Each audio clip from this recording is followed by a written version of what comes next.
देखने वाली आंखों और सुनने वाले कानों को द रिटर्न ऑफ खान में स्वागत है। आज हम आपके लिए एक और फिल्म का विस्तृत विश्लेषण लेकर आए हैं। अगर आपने अभी तक हमारे चैनल को सब्सक्राइब नहीं किया है तो तुरंत करें और घंटी के आइकन पर क्लिक करें ताकि आपको हमारी नई वीडियोस की सूचना समय पर मिल सके। कृपया अपनी महत्वपूर्ण राय आज की वीडियो पर कमेंट बॉक्स में ज़रूर दें ताकि हम अपने कंटेंट को और भी बेहतर बना सकें। डनकर्क एक बहुत ही ज़बरदस्त फिल्म है जो न केवल एक ऐतिहासिक घटना को दर्शाती है बल्कि मानवता की अदम्य इच्छा शक्ति और साहस को भी उजागर करती है। यह फिल्म वर्ल्ड वॉर 2 के एक बहुत ही मुश्किल समय के बारे में है जब पूरी दुनिया युद्ध की आग में जल रही थी और हर तरफ तबाही का मंजर था। फिल्म की शुरुआत होती है अफरा तफरी से। चारों ओर धुआं और धूल का गुब्बार है और हर तरफ से गोलियों की आवाजें आ रही हैं। ब्रिटिश सैनिक डनकर्क की सड़कों पर भाग रहे हैं। उनके चेहरे पर डर और बेचैनी साफ झलक रही है। वो जवान हैं और डरे हुए हैं। उनके दिलों में अनिश्चितता और भय का माहौल है। ऊपर आसमान में जर्मन हवाई जहाज गरज रहे हैं। गोलियां छूट रही हैं और बम गिराए जा रहे हैं। हर तरफ से खतरा मंडरा रहा है। सैनिक भागकर समुद्र तट की तरफ जा रहे हैं जो उनकी आखिरी उम्मीद है। उनके पास और कोई रास्ता नहीं बचा है। उन्हें उम्मीद है कि उन्हें समुद्र के रास्ते निकाल लिया जाएगा। उनकी निगाहें समुद्र की ओर टिकी हुई हैं, जहाज़ों का इंतजार कर रही हैं। समुद्र तट पर हजारों सैनिक इंतजार कर रहे हैं। हर कोई अपनी बारी का इंतजार कर रहा है। सबकी निगाहें एक ही दिशा में हैं। वो एक दूसरे से ऐसे सटे हुए हैं जैसे डिब्बे में बंद मछलियाँ। उनके पास बैठने की भी जगह नहीं है। हवा में घबराहट और डर भरा हुआ है।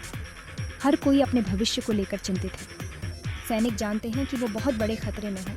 हर पल उनके लिए आखिरी हो सकता है। उन पर कभी भी बमबारी हो सकती है या उन्हें बंदी बनाया जा सकता है। उनके सामने सिर्फ 2 ही रास्ते हैं, या तो बचाव या फिर मौत। डनकर्क अपनी कहानी को 3 नजरियों से दिखाती है। यह फिल्म हमें 3 अलग अलग दृष्टिकोणों से युद्ध की भयावहता और मानवता की अदम्य भावना को दिखाती है। हम टॉमी, जो एक जवान ब्रिटिश सैनिक है, उसकी नज़रों से निकासी को देखते हैं। टॉमी एक साधारण सैनिक है जो अपने जीवन के सबसे कठिन समय का सामना कर रहा है। वह अपने साथियों के साथ समुद्र तट पर फंसा हुआ है जहां हर तरफ मौत का साया मंडरा रहा है। हम मिस्टर डॉसन के साथ भी चलते हैं जो एक आम नाविक हैं और फंसे हुए सैनिकों को बचाने के लिए निकल पड़ते हैं। मिस्टर डॉसन एक साधारण नागरिक हैं, लेकिन उनके दिल में देशभक्ति की भावना कूट कूट कर भरी है। वह जानते हैं कि उनकी छोटी सी नाव ही उन सैनिकों के लिए उम्मीद की किरण है।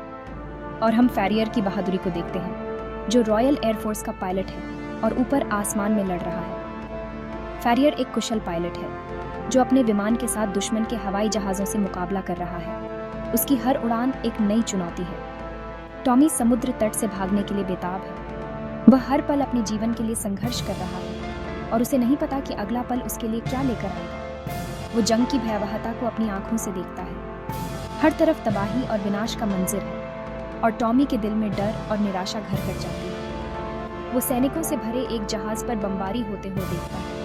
यह दृश्य उसकी आत्मा को झकझोर कर रख देता है और उसे एहसास होता है कि युद्ध कितना निर्दयी हो सकता है। वो हर पल दुश्मन के हमले का खतरा महसूस करता है। उसकी हर सांस में डर और अनिश्चितता है और वह हर पल अपने जीवन के लिए संघर्ष कर रहा है। मिस्टर डॉसन, जो एक अनुभवी नाविक हैं, देश के लिए अपनी ड्यूटी निभाने के लिए आगे आते हैं। वह जानते हैं कि यह मिशन कितना खतरनाक है, लेकिन उनके दिल में देशभक्ति की भावना उन्हें आगे बढ़ने के लिए प्रेरित करती है। वो अपनी छोटी सी नाव लेकर इंग्लिश चैनल पार करते हैं। यह यात्रा आसान नहीं है, लेकिन मिस्टर डॉसन का हौसला और दृढ़ संकल्प उन्हें आगे बढ़ने के लिए प्रेरित करता है। वो अपनी जान जोखिम में डालकर सैनिकों को बचाते हैं। हर एक सैनिक को बचाना उनके लिए एक मिशन है और वह इस मिशन को पूरा करने के लिए किसी भी हद तक जाने को तैयार है। वो जानते हैं कि ये एक खतरनाक मिशन है, लेकिन वो मदद करने की ठान लेते हैं। उनके दिल में एक ही उद्देश्य है, जितने ज्यादा सैनिकों को बचाया जा सके उतना बेहतर। फैरियर, जो एक कुशल पायलट है, उसे हवा में लगातार खतरे का सामना करना पड़ता है। वह अपने विमान के साथ दुश्मन के हवाई जहाज़ों से मुकाबला कर रहा है और उसकी हर उड़ान एक नई चुनौती है। वो जर्मन हवाई जहाज़ों से हवा में ही लड़ता है। उसकी हर लड़ाई एक नई चुनौती है और वह हर बार अपने कौशल और साहस का परिचय देता है। उसका मकसद है निकासी के लिए समय कमाना। वह जानता है कि हर एक मिनट कीमती है और वह हर संभव प्रयास करता है ताकि सैनिकों को सुरक्षित निकाला जा सके। हवा में उसका हर एक मिनट समुद्र तट पर मौजूद सैनिकों के लिए एक जीत। उसकी बहादुरी और कौशल से सैनिकों को उम्मीद की एक नई किरण मिलती है और वह उन्हें यह विश्वास दिलाता है कि मदद रास्ते में है। समुद्र तट पर हालात बेकाबू हैं। सैनिक खुले में हैं और असहाय हैं। जर्मन हवाई जहाज उन पर लगातार बमबारी कर रहे हैं। खाने और पानी की कमी है। जवान थके हुए हैं और उनका मनोबल टूट चुका है। वो बचाव का इंतजार कर रहे हैं, लेकिन जहाज आने में देर हो रही है। इंग्लिश चैनल का पानी उफान पर है और खतरनाक है। सैनिकों को पता है कि उनका समय खत्म होता जा रहा है। मिस्टर डॉसन और उनके बेटे की नाव उस जगह पहुंचती है जहां मानो कयामत टूटी हुई है। वो जलते हुए जहाज और पानी में डरे हुए सैनिकों को देखते हैं। वो बस आम लोग हैं, लेकिन वो असाधारण बहादुरी दिखाते हैं। वो अपनी छोटी सी नाव पर जितने सैनिकों को बिठा सकते हैं बिठा लेते हैं। दूसरे आम लोग भी अपनी नावों से बचाव के काम में जुट जाते हैं।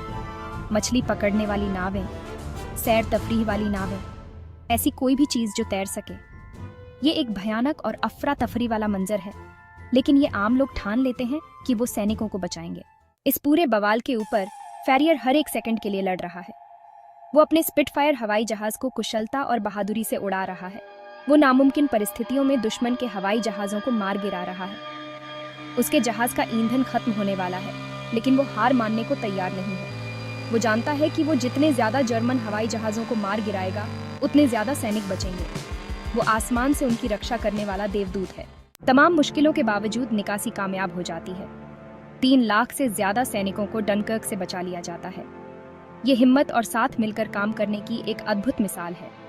आम लोगों की नावें, रॉयल नेवी और रॉयल एयरफोर्स सभी अपनी भूमिका निभाते हैं। सैनिक हारे हुए तो हैं, पर जिंदा वापस इंग्लैंड पहुंचते हैं। उनका हीरो की तरह स्वागत किया जाता है। वो ऐसी भयावह स्थिति से बचकर निकले हैं जिसकी कल्पना भी नहीं की जा सकती। डनकर्क सिर्फ एक युद्ध की फिल्म नहीं है। ये कहानी है इंसानी हौसले की।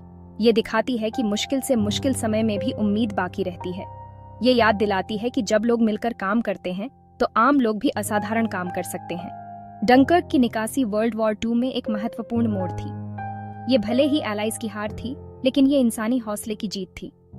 इसने दुनिया को दिखाया कि ब्रिटेन की हिम्मत नहीं टूटी है। डनकर्क से बचाए गए सैनिक आगे जाकर फिर से लड़ेंगे।